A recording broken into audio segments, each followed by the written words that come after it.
All right, good afternoon, everyone. Welcome back once again to the build-up to SONA 2023. Where are we? About 5 minutes after 5 o'clock, just under 2 hours until the expected restart of the speech from the president. It's a beautiful day down here in Cape Town. Just a wisp of wind just to try and cool everything down.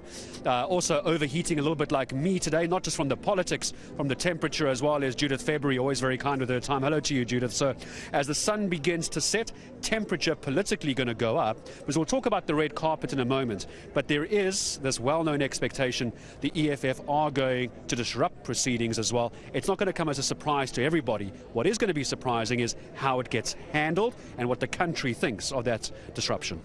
Indeed, Gareth, and we've seen, particularly during the Zuma years, Parliament being disrupted in a very, in a way which is an unedifying spectacle. And so one can only hope that that doesn't happen this evening.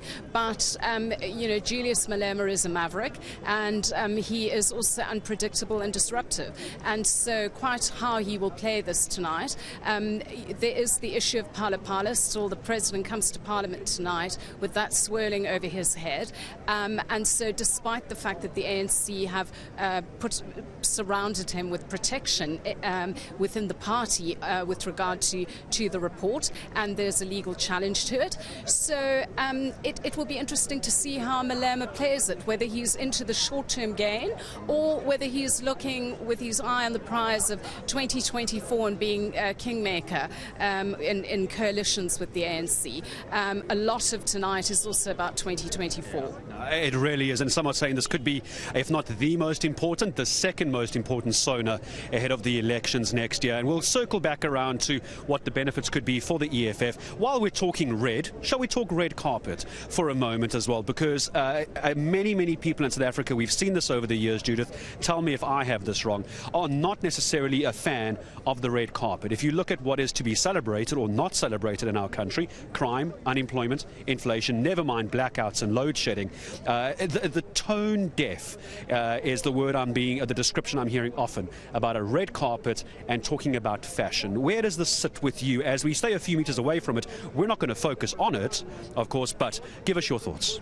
I'm glad we're not focusing on the red carpet, because that's rather beyond my ken. But I do think that there's a tone deafness. I've always believed that this is an important moment because the president comes to Parliament, and it's a constitutional obligation for Parliament to exercise oversight over the executive. The president reports tonight on what the government is doing. We're a country in crisis, Gareth. We have 33% unemployment, as I discussed with Sally, on the narrow definition of employment. We have unprecedented power cuts. We've just seen Minister Gwedi Mantashe walking past, looking rather jovial for someone whose head ought to be on a chopping block. And so there is a dissonance to have to look at the red carpet. It doesn't fit in a country like ours, and I'm hoping that tonight the president, in what he says, will have read the room as to how people really feel about the excesses of government. And it always strikes me as completely odd that one would want to be a public representative and believe that it was appropriate or indeed sartorially elegant to come to Parliament in a sequined gown. But this is what many people are saying, isn't it? It's we can even discuss the potholes. We can discuss the blackouts. Many South Africans, we did a road trip, as you'll know, with myself and Dan Moyane and our managing editor John Bailey.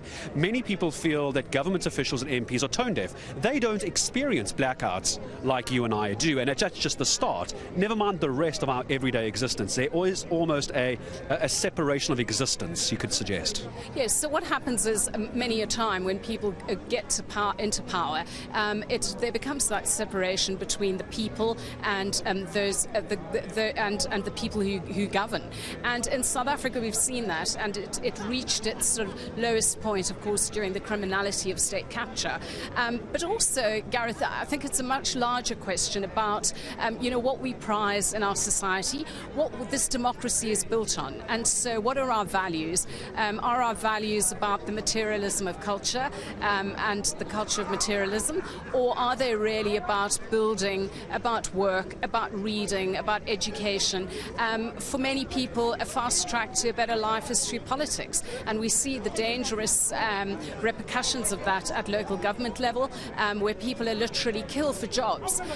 So this is a lot of the culture that there is, which is part of it is live fast, die young, and there's lots been written about new democracies and the way in which an access to wealth, and newfound wealth, has become the bedrock of a society, and a very unhealthy one. And I think in South Africa we see that. And we'll perhaps talk about this later if you're still kind enough to join me later when we talk about the state of disaster. One of the first reactions from many a South African was it's another way for the government to corrupt the system and steal the money. It wasn't even a case of governments doing what they can to fix the issue.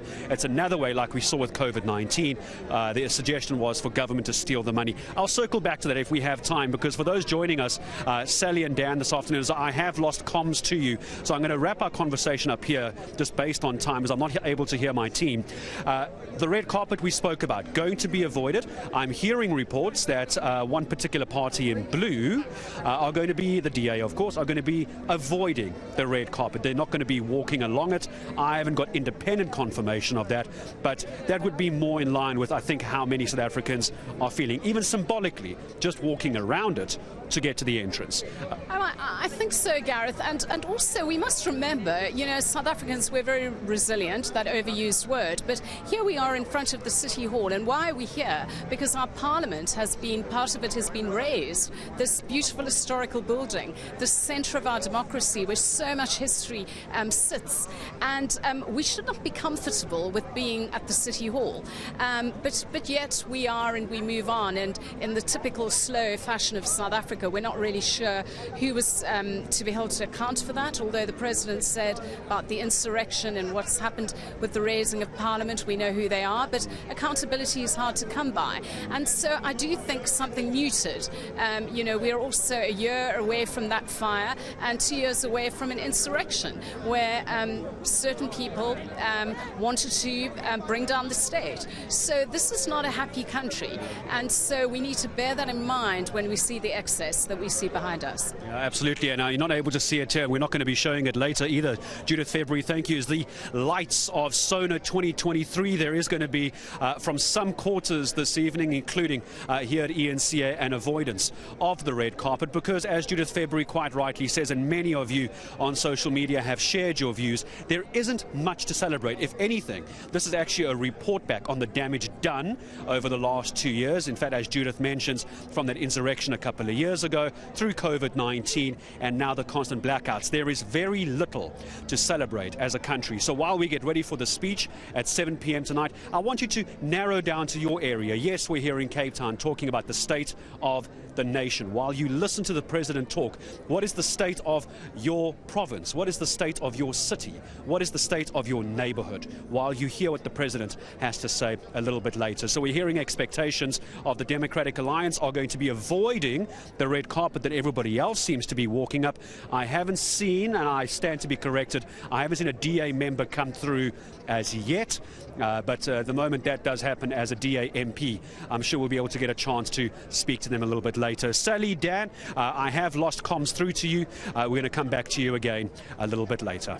Thank you so much, Gareth, and you ended with such a wonderful question. We're talking about the state of the nation. The President is essentially going to give us a rundown of where we're at.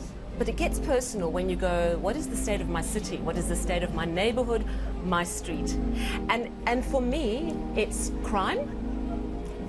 The state of my street, literally potholes, running water coming out, not fixed for days. And that impacts, and load shedding. Those are the things. One thing we cannot expect Matamela Ramaphosa to tell us tonight as a president. are those details. Exactly. To say what should happen there. He's going to be at a high level. Yes. And of course, in 2 weeks' time, Enoch Godongwana and the finance minister will come back and say, for that thing, we're going to spend so much. We've reprioritized, whatever the words they use, the budget. But what the president should give you hope, if you're in a small town, a village in South Africa, or the township, is to say, finally, it's like somebody's cracking the whip kind of thing. Yes. Finally, I think there'll be movement, because look at the mess we are in the multi-party coalitions of the big metros. There's a lot of internal power fighting instead of focusing on delivering services to the residents of Johannesburg, Ekurhuleni, Tshwane, Gqeberha, eThekwini. They're busy fighting about who should be speaker of the local council, who should be the mayor, who should be chief whip as well, as if it matters. It doesn't matter to me as a resident if when I open my tap there's no water, whether you're a councillor. It looks like they're fighting among themselves. Now we need a change of mindset there. We need a change of attitude. And who should lead by example? It's the man who's the commander-in-chief, the head of state. That's what you should be. I think when he's saying this, there's something for me. But the details will be unpacked a little bit later. The problem, I think, for South Africans, for a number of South Africans, is that he does say the right things. He has correctly identified the issues. And in fact, also, to give him credit, acknowledged that the ANC has failed. I mean, we've seen Thabo Mbeki saying, I made the wrong call when I didn't okay the maintenance and building of new power stations way back in 97, yeah? So there's been an acknowledgement, but there's a cynicism because of the broken But people promises. don't trust you because your track record is not such a glowing one. And you have not delivered on all the promises. What people want to see now, if you want me to trust you again, show me by your actions. Let me see you doing something differently. Don't just make a statement. And it does come down to what's happening on your street. So you tell me that Gauteng, or the Premier says Gauteng is going to get safer. Suddenly I see more police on my street. I feel a little bit better. Speaking of police, of course, always security is extremely tight around incidents like these, and I think it's about now where the streets in this area are completely closed. Under You lockdown. simply cannot get through.